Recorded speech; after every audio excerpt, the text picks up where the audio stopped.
Hello, and welcome to the AzureWell podcast. I'm Susan Booth. I'm the VP of Living Well Initiatives here at Azure. And today we're going to be talking about gut health. And of course, we know that when you are able to absorb your food, you can get well, be healthy. But when you're not absorbing what you're taking in, whether that is whole foods or supplements, if you're not absorbing it, it's not going to help you. So today, our guest is Dr. Alphonzo Monzo, and he is a biblical naturopath doctor. And why don't we get to it? And Dr. Monzo, glad you're here to join us and talk about gut health. And I know that you've told me you've got some tips for people at the end to kind of guide everyone along with things that are going to help them get better. And but you've got some interesting things for how the guts work, and so we're eager to hear that. Well, thank you for having me again. Mm-hmm. Gut health, digestive health, important topic to me because this is actually how I began my my switch into natural health. Is because I had gut issues when I was in undergrad back in 1999. I came down with ulcerative colitis, and of course, I quickly figured out that the allopathic medical field, that's MDs, really didn't know much. They were able to diagnose it. They were able to tell me what it was, but they weren't able to tell me why I had it and what to do about it. So that's actually how I got into natural health.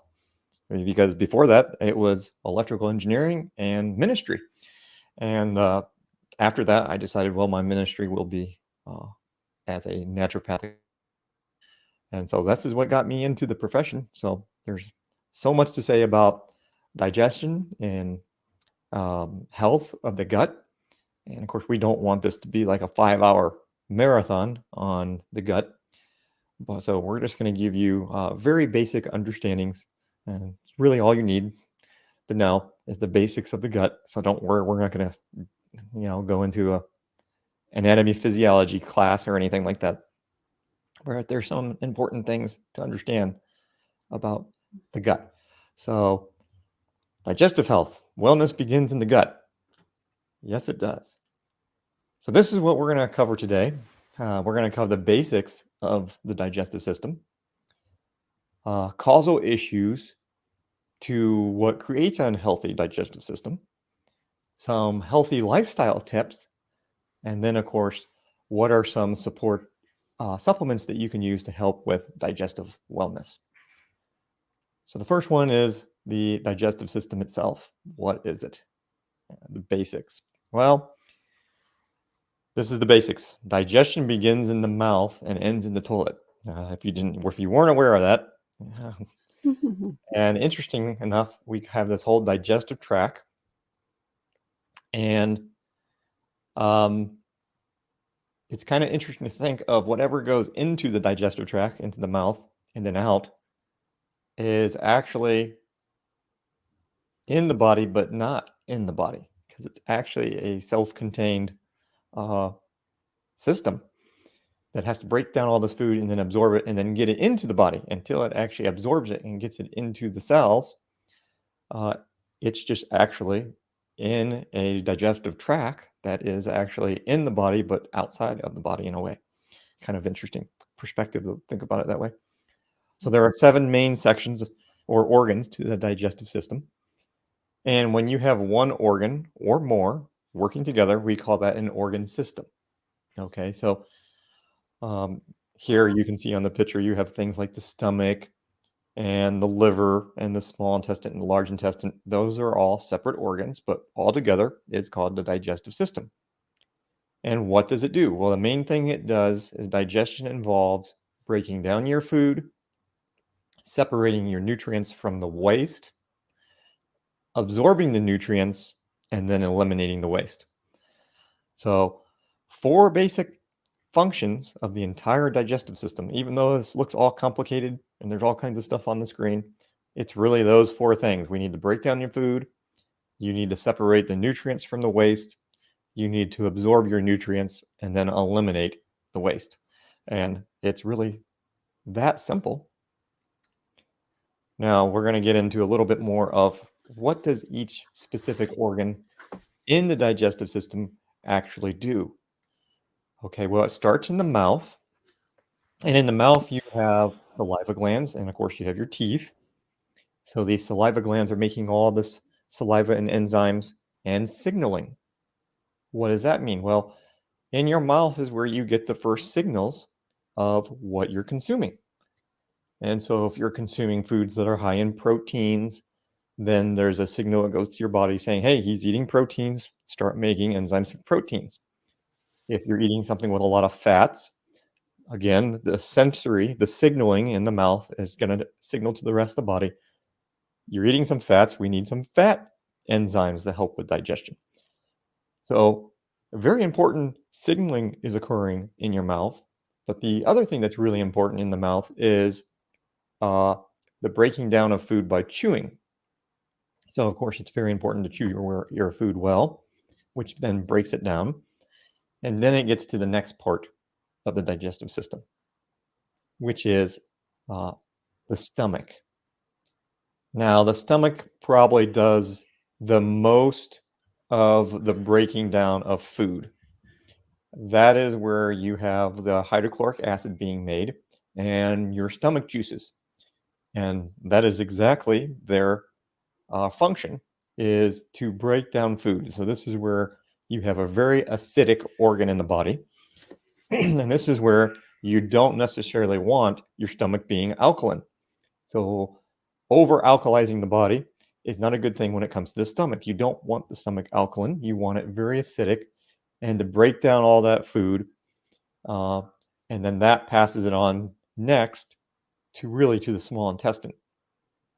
But in between there, we also have a liver. Well, liver makes bile. It also has to do with getting rid of toxins. It's actually storage too. There's a lot of stuff stored in the liver. And it makes the bile to help break down fat. And then that bile is sent to the gallbladder. And then the gallbladder releases that bile into the small intestine. So even though the food goes directly from the stomach into the small intestine, the liver and the gallbladder are there to help squirt in bile and some other things to help break down the fats now in the small intestine, and to help bring down the acidity to bring things back into an alkalinity in the small intestine. Now, there's another organ too in the background here too, which is the pancreas. Now, I think most people know the pancreas makes your insulin, so it has a lot to do with blood sugar. It makes your bicarbonate, which also helps balance pH. And then it has more enzymes. You have a lot of but pancreatic enzymes made in the pancreas, and those are very important. So this is another one of the key organs that make a lot of your other enzymes that isn't specifically the stomach acid in the bile. And then in the small intestine, this is all getting mixed together and further broken down. By the time it gets to the small intestine, it's pretty well broken down, but then there's a little bit more that has to be done here in the small intestine, right? Breaking down proteins, fats, carbs, and a really key important part to the small intestine is this is where your body does the majority of its absorption. So if the small intestine is messed up, or there's a little villi in there that help with absorbing things and moving the food along as it starts to turn it into a waste product, that's where your body's going to absorb everything. And if the small intestine lining starts getting damaged, then you're going to start having absorption problems, and you're not going to get the nutrients out of your food. After the small intestine, it goes through a ileocecal valve and then into the small intestine or the large intestine. And the large intestine can have a multiple different names because there's a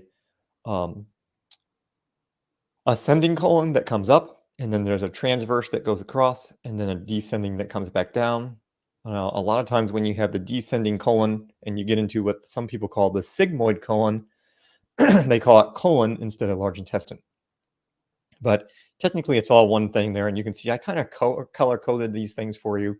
So you can kind of see the organs based on their colors. And we kind of stick to the color coding here later, too, when we're talking about different functions and what can help. And then at the very end of the colon or the large intestine, you have what's called the anus, where then the food exits. And at this point in the colon is where the food is really broken down and turned into feces.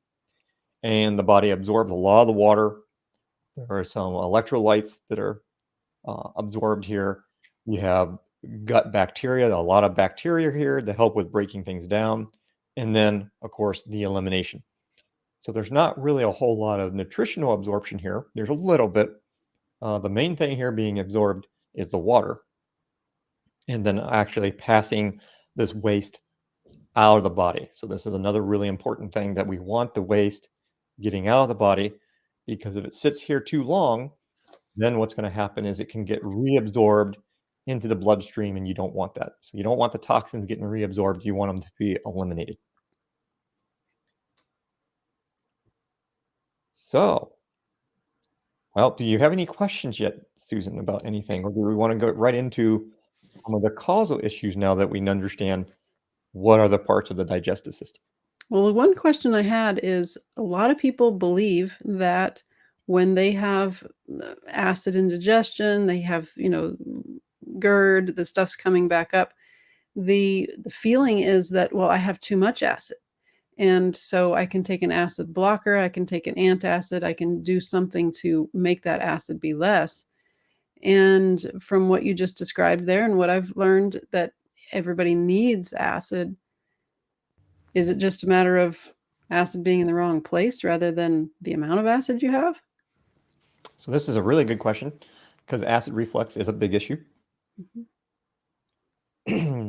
Most of the time, I don't know if I can give it a number, maybe 90%, maybe higher, it's actually not too much acid. And there's two things that can really cause the reflux. One is you have a little valve that helps stop the acid from coming up into the throat and the esophagus area. Now, that valve seems to only work well when your body's making a really acidic acid. Now, if the stomach starts making a weak acid, that valve gets weaker, and there's other things that contribute to this, which is magnesium, calcium, and sodium. So you need real salt, which is sodium chloride, to make your hydrochloric acid and to make it strong. And when it's weak and this valve becomes weak, then what happens, the valve doesn't shut all the way, and weak stomach acid is coming up.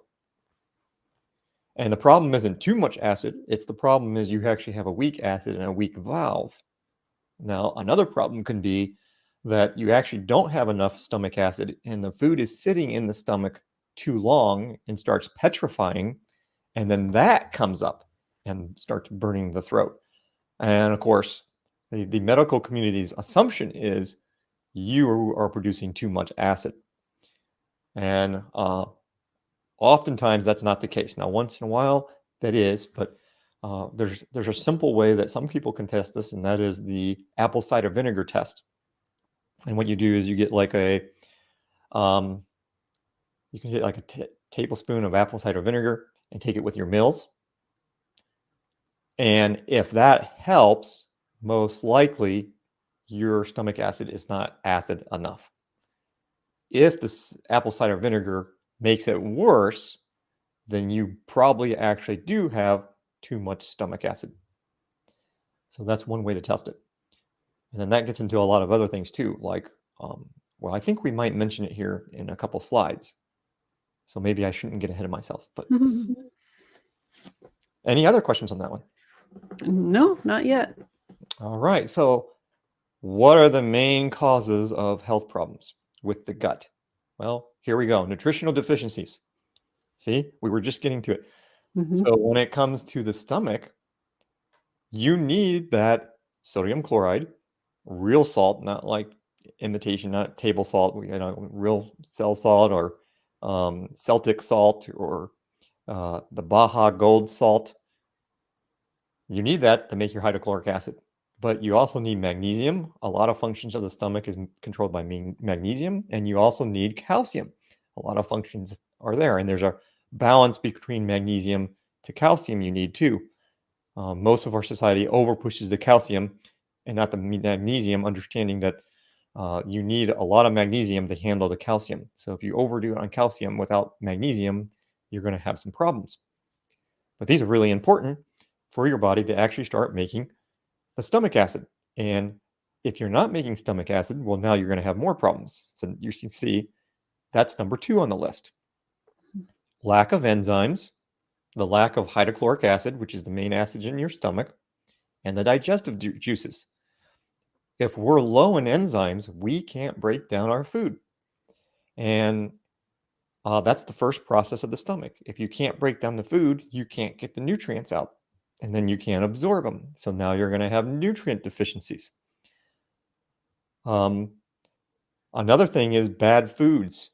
Now, this could be an issue of maybe you actually have a problem where your body doesn't make a proper enzyme, so you can't actually break down a food. You know, there are some people like celiac and stuff that can't break down gluten because their body doesn't make the enzyme to break down gluten. There's what's the lactose intolerance? Usually is your body doesn't make an enzyme to break down lactase, which is usually in dairy. So then your body can't handle it. Some people don't make protein or enzymes that break down protein, so they can't handle the proteins very well. So this could be another issue where your body literally doesn't make the right types of enzymes to break down your food. And of course, then you're going to have a problem with that food not being broken down and not going through the digestive system correctly. The other thing is just the idea of reactions. Some people have sensitivities or allergies to food, and then that can cause a lot of inflammation in the gut. And then, of course, there's just bad food, right?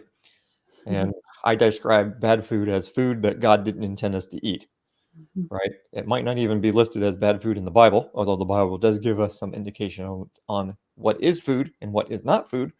But there's all kinds of modern stuff we have today that we wouldn't think about. We have these GMOs. Is that really something God designed for us?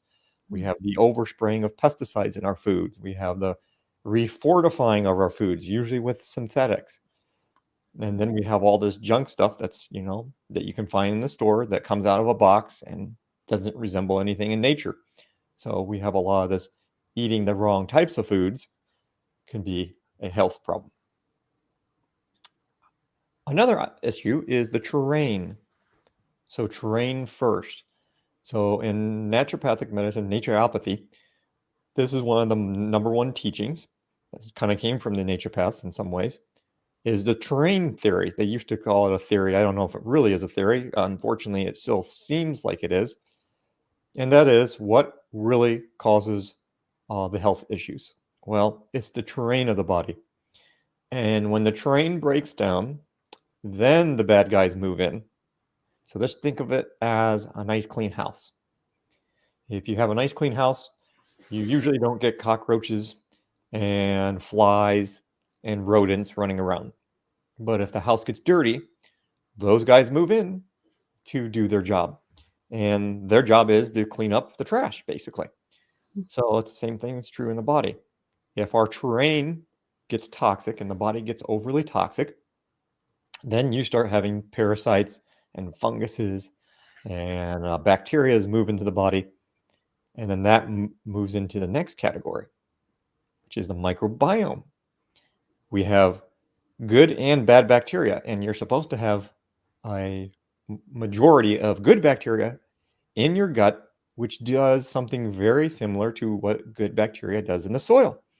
It helps with breaking things down and pulling out the nutrients and a cascade of different enzyme functions in the gut so the body actually can get the nutrients out of the food, just like it helps plants get nutrients out of the soil. And so we're supposed to have these really good, healthy microbiome in the gut, and all the bad foods and artificial, chemicals and stuff, this stuff, overuse of pharmaceutical drugs like antibiotics, kill this stuff off. And now you start having the bad guys move in And then you have this situation where the bad guys are causing more damage and then also interrupting your body's absorption of its nutrients. And now you're going to start having nutrient problems. So then you have this whole catch-22. Another really key thing is movement. We call it peristalsis. And this is actually getting the stuff to move through the digestive tract, starting with the stomach all the way to the end. But it gets most important really in the colon.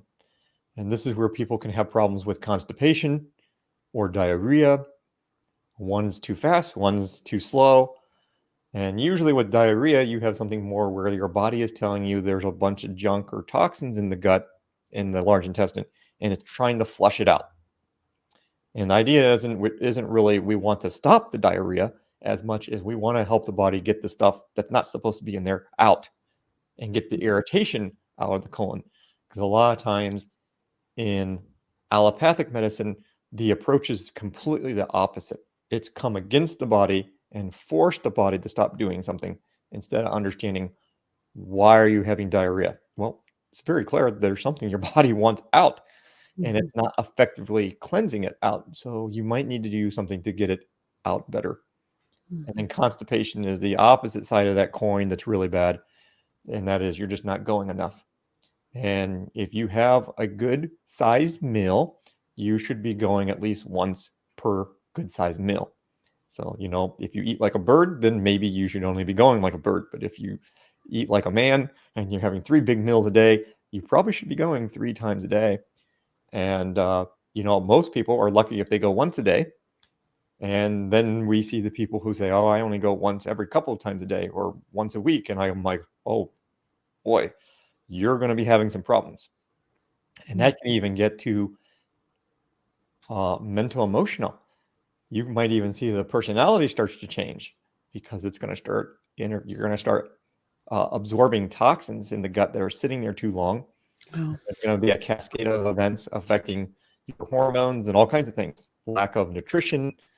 And then you have bad bugs move in, and then they're not the cause, but they do move in. And once they move in, they set up shop, and then they start causing more problems. So you have this whole catch-22 where now you're having all these problems in the gut because you're just not getting stuff out fast enough. And when it's not getting out fast enough, you're going to start reabsorbing all those toxins in there. And then that actually moves to the last category on the list, which was the critters, right? The critters move in and they cause a problem. So what can we do about this? You can see we have this nice color-coded list here. So nutritional deficiencies. Well, really basic lifestyle tips. Salt your food. Don't worry about the salt. We've been conditioned to worry about salt, and people are afraid of salt because of their kidneys or this or that or high blood pressure. And I think a lot of that really is not necessarily true. Salt used to be used as currency. We know salt is really, really important.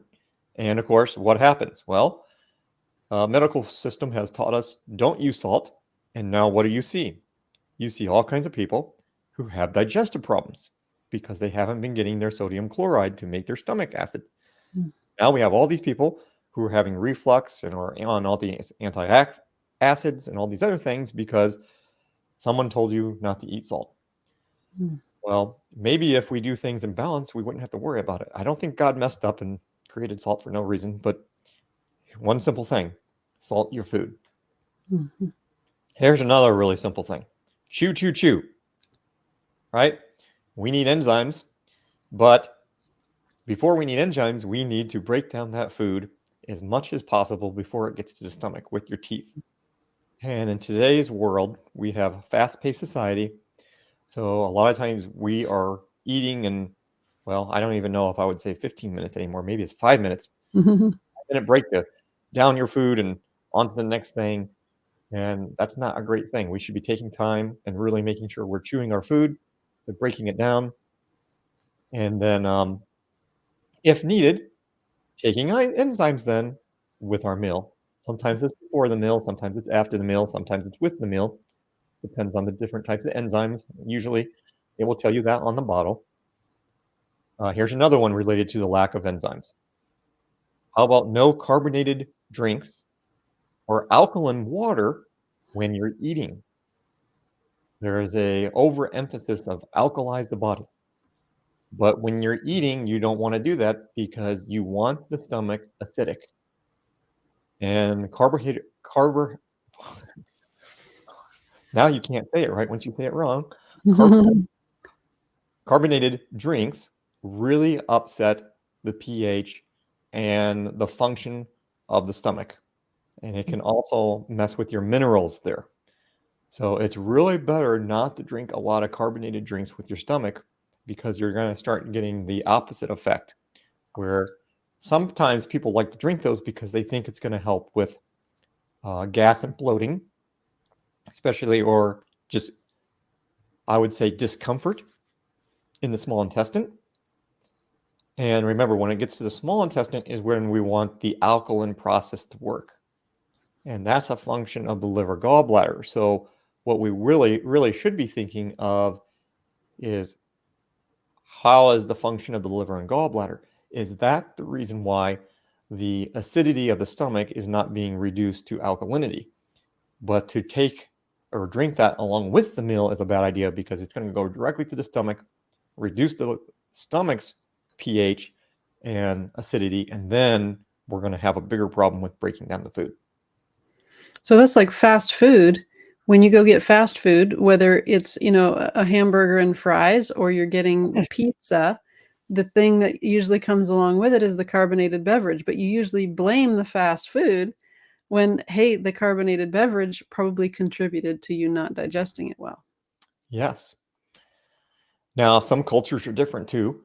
And if you go into Chinese medicine theory, one of the things they say is you should not drink ice cold water with your meals because really ice cold water starts to put the brakes on the digestive process. And I would say over the years, I've found that that's mostly true. I don't know if it's written in stone, but I have noticed that, yeah, it does seem to be that it's a little bit better not to have a completely ice cold drink, which you almost can't go to a restaurant without that. I always have to ask, for filtered water without ice, because I don't want the ice with my meal. So different in perspective.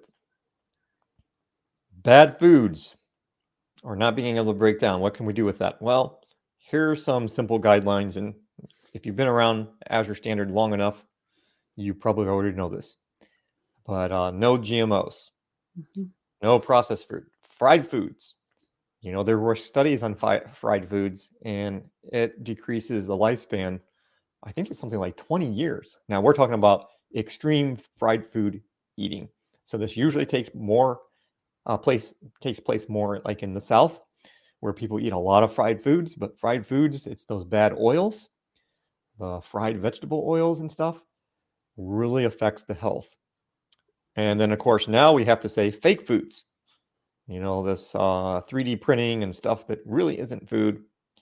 Some people need to watch their gluten. Some people need to watch their dairy.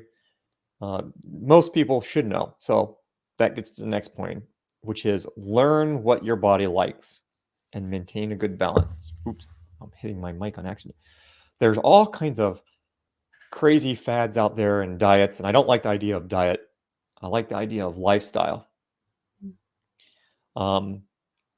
And a lot of these diets are not necessarily great and probably only really good for a limited time. And what you really need to do is find out what your body likes, because everybody's different and everybody's digestive has their own weaknesses and advantages. So you really need to find out what foods does your body not really like. And a good way to do that is elimination diet, where, you take a lot of stuff out of your diet and you start with one food at a time. Or you stay away from a food for an extended period of time. Maybe you stay away from milk for 1 or 2 months, and then you put it back into your diet and see what happens. A lot of times, if you have a problem with milk, the first thing you're going to notice is you're very mucus forming when you put it back into your diet. And you're going to get very mucusy. And it's like, oh, well, that's a good sign. Another sign to sensitivity. Sensitivities are tricky. They're not the same as allergies. And so they're very hard to identify sometimes, mainly because you can have a delayed reaction with sensitivities. sometimes 2 or 3 days. But one of the key symptoms a lot of times with a sensitivity that you're reacting to is when you eat something and then you immediately get really tired. Just like, oh, what happened? A lot of times that's a sign that you have a sensitivity to what you ate. And then, you might have to do the elimination type thing to figure out which food was that caused you just to get really tired. And that could be a sign that there's a minute sensitivity and your body just isn't reacting well. Another thing that's with lifestyle is learning to eat in a non-stressed environment. Right? It's just easier said than done because sometimes we develop sensitivities to foods that are emotional sensitivities, where if you're sitting down and eating and someone's yelling and screaming at you and greatly disturbing you, your body can get emotionally stressed, and that could almost be seen by the body as a form of trauma. And then the body can misappropriate what was causing the problem and think it was the food you were eating. And then all of a sudden you start reacting to the food when it had nothing to do with the food. It had to do with the fact that you were emotionally distressed. So it's important to, be in the right frame of mind when you're eating your food and not hurried or rushed or emotionally distraught.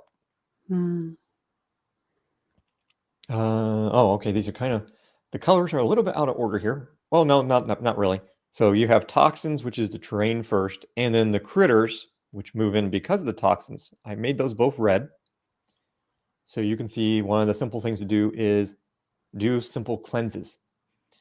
So detox cleanses, organ cleanses, and parasite cleanses. Now, that's obviously not something you do.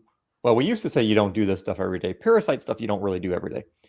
But we're almost at a point where it's almost getting to the point with our environment that it's not a bad idea to do something that's cleansing different organs in your body almost daily. Now, that doesn't mean you have to do a full-out detox. Detox is different than a cleanse. And when you really want to do a real detox, you do want to work with a professional that can help you, walk through that. Because from a naturopathic perspective, one of the things you want to know about a detox is doing it right.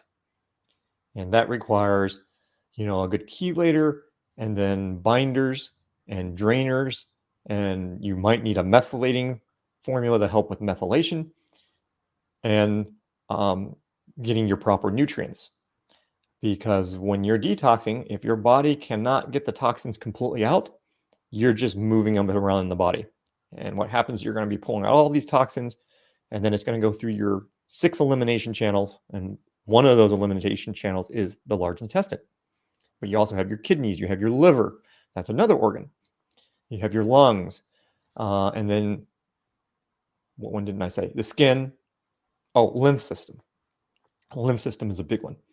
So those 6 elimination channels need to be open, especially what we're talking about right now, the liver and the large intestine, because that's part of the digestive system. And if they're not eliminating right, and you're starting to pull all these toxins out of different tissues and stuff, then it could sit in certain areas of the body too long and then get, reabsorbed in the large intestine, or just sit somewhere else and cause problems. So for doing a real detox, you want to do that the right way. What most people do and talk about is actually cleanses. So a lot of people will do like a gut cleanse and just cleanse out the toxins out of the gut. That's not actually a full detox.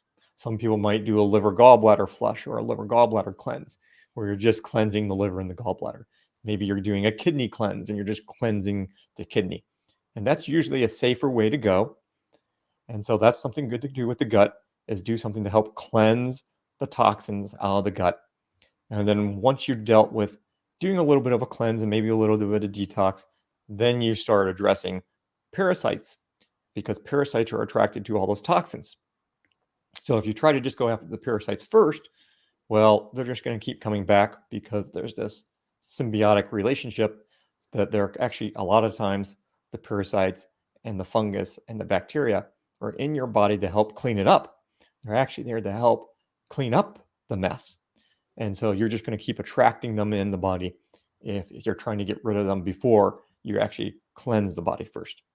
And that's why it's terrain first and then the parasites. and the critters. The next thing on here is the microbiome. All right, well, what do we do for that?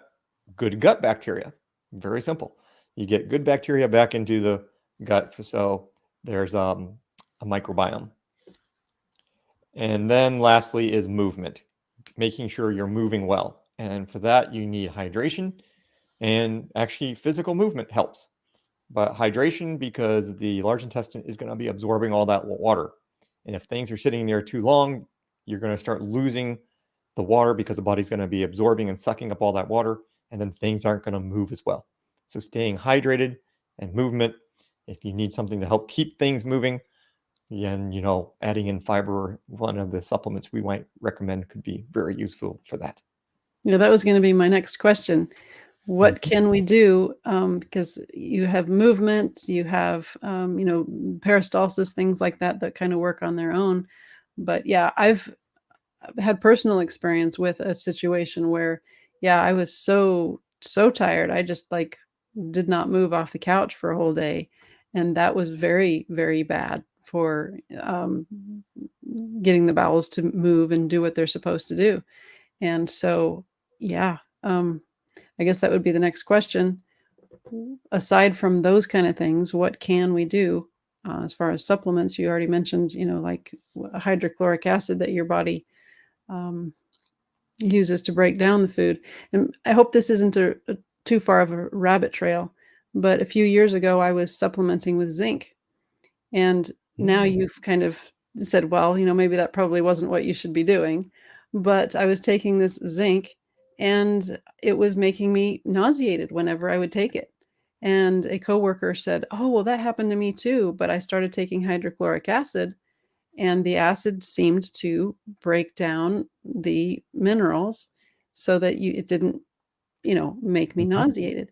So that was helpful. But then in the things that I've learned since then, it sounds like your body may react to and treat natural food-based minerals differently than these inorganic minerals. And I have no idea the zinc that I was taking, whether that was inorganic or not. I just know that hydrochloric acid seemed to help. But that was a lesson learned there, that you need that hydrochloric acid to break down the minerals. And from what you would say, hey, you should have been getting your zinc from food, and probably zinc wasn't the best thing for your copper. So that was kind of a lesson learned there. Yeah, and there's a very important function of copper on the entire digestive system. So then if you're taking too much zinc, you're depleting your copper. So, and like you just said, when you look at all the different forms of inorganic zinc, there's a lot. I didn't realize how many there are, but there's a lot of forms of inorganic zinc. So, and your body, I guess, was designed, created to get the minerals and everything from the food that we eat. yep. And that's an argument about the supplements thing. Well, should we get it from supplements? Well, at AzureWell, we're, offering supplements that do come from whole foods whenever possible, because the body absorbs it better, likes it better, all those things. Right, because it gets to a point now where you almost can't get enough. Well, we know we can't get enough nutrients from the soil anymore, which means it's not in the food. So even if you're buying organic food, there's just no way to get the nutrients anymore. So now we almost have to supplement. And unfortunately, most of the supplement companies out there for years have just been making the cheapest or the thing possible, And it's not just that they want a cheap product, it's the mindset of the entire medical field is not really holistic, right? So their idea is if it looks the same chemically, it's the same. And then we find out that's not true, that what God created and put in food is a lot different than what we're necessarily making in a laboratory. And even though we can make something in the laboratory and supposedly it looks the same, we find out a lot of times, even energetically, it's not the same thing, and it's not doing the same thing in the body. So that's why we want supplements that have, come right from food and doesn't have any fillers or anything. So here's some ideas of products we have for enzyme support. Mhm. Now, well, let's start right in the middle. Right in the middle is digestive aid with hydrochloric acid. So that would be for the person who knows they have a problem with their acid. And most likely, if it's acid reflux, you probably don't have enough. So if you know you don't have enough, this would be the product.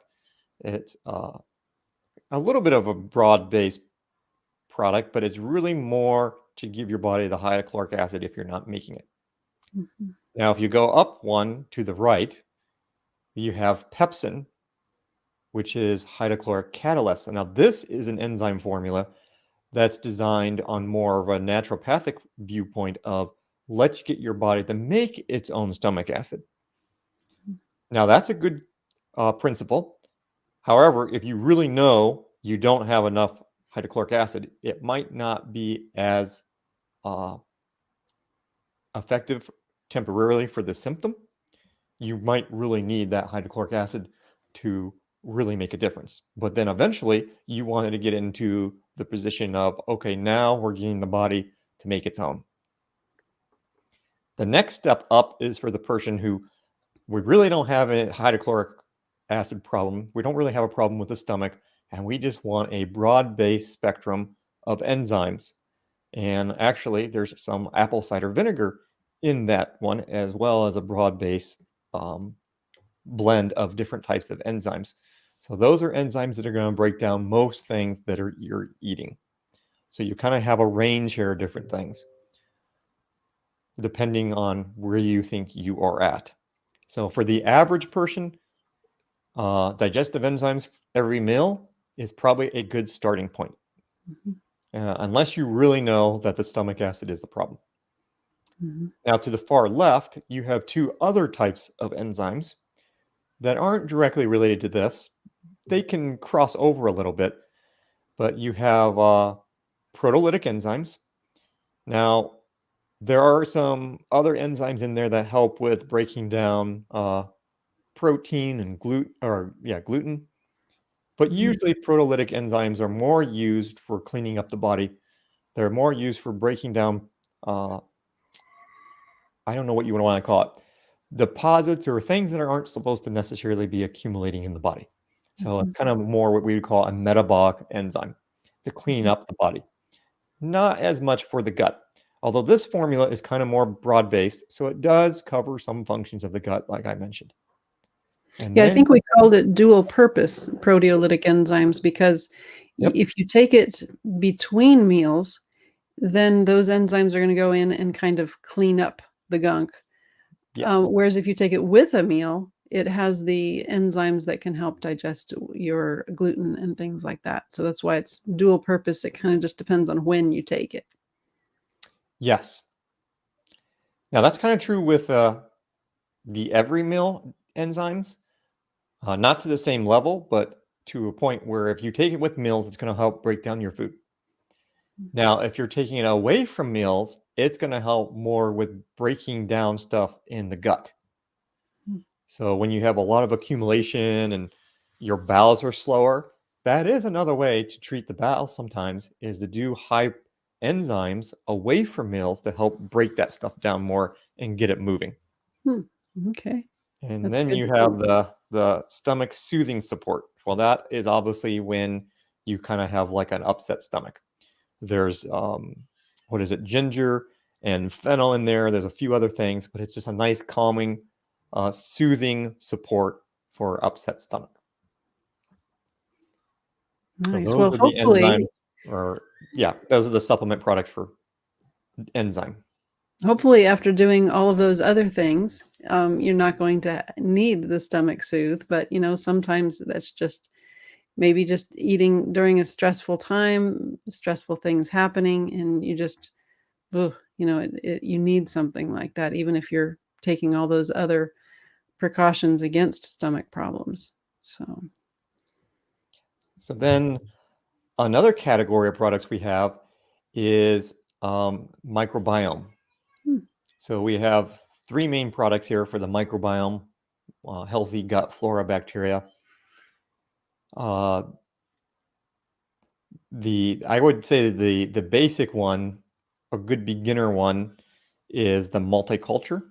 Mhm. So this has prebiotics, probiotics, and postbiotics. So prebiotics are substances that help the body make or helps the probiotics, the gut bacteria in the gut thrive better. So it's kind of like fuel or food for healthy gut bacteria. Probiotics are usually the healthy bacteria themselves, and then post-bacteria or biotics are kind of the same thing as the pre, except it's post, and these kind of help make sure they're getting through the acidity of the stomach and the intestines and making it all the way through to the large intestine. Mhm. So you have all three categories in that one, which is why we call it multiculture. Mhm. Now, next step, advanced probiotics, it's a little bit more beefy. This one has over 18 strains of probiotics, and that's going to have a little bit more to do with adding in extra support for immunity and digestion and weight maintenance. Okay, so that one has a lot more probiotics in it. And it kind of has some postbiotics in there too, because it does have probiotics in there that are formulated to make sure they get through the acidity of the stomach and getting all the way through there. So when you really want to hit it hard with recolonizing the gut, that would be the next step up. Would that be like after a person has had antibiotics, that kind of a situation? Yep, yep. And you could really start with one and then go to the other. And a lot of times you don't have to do probiotics for too long. Mhm. Everyone's a little bit different. Um, some people do really great with probiotics, and some people have bad reaction to probiotics. And what that usually is the gut is actually not healthy enough, Mm. and there's just too much toxins and parasites and stuff, and you have to get that cleansed up. Which Mm. then brings us to our third category of supplements, which is the cleansing products. So you can see these are the cleansers for toxins and critters. And so I don't know, let's start with the toxins. Yeah, so if you start at the far right, pure chlorella is a great formula for getting toxins out of the body. And it's really helps with chlorella has a lot of chlorophyll in it, so it's really helpful for the gut. It's a good deodorizer for the gut, and it really helps to bind up and eliminate that stuff. Now, I would call chlorella more of a chelator, in my personal opinion. Some people think it's more of a binder, but I can call it almost more of a chelator. And it's really good for getting stuff out of the body. Uh, and that's more for the detox part. The next one up is the bentonite detoxification clay. So that is more of something that is a good cleanser mover that is what we would call a binder. And binders are substances that bind up all the loose toxins in the gut, mainly the large intestine, and help eliminate it out so it's not reabsorbed. And And that's things like the bentonite clay also help with the peristalsis and help get stuff moving out of the gut. one question that we've gotten about the bentonite clay, the one that's in capsules that you've got, shown there, is Mhm. I guess there's a misunderstanding that, maybe that is like the external bentonite clay that we have, because we have clay that's internal and external. And I understand that maybe other companies just, encapsulate the one and whatever. But ours is actually a finer powder on the capsule one. So you're actually getting a finer thing inside those capsules. So it is different, the internal versus the external, and it has a big effect on how well it works in the gut for you. Mhm.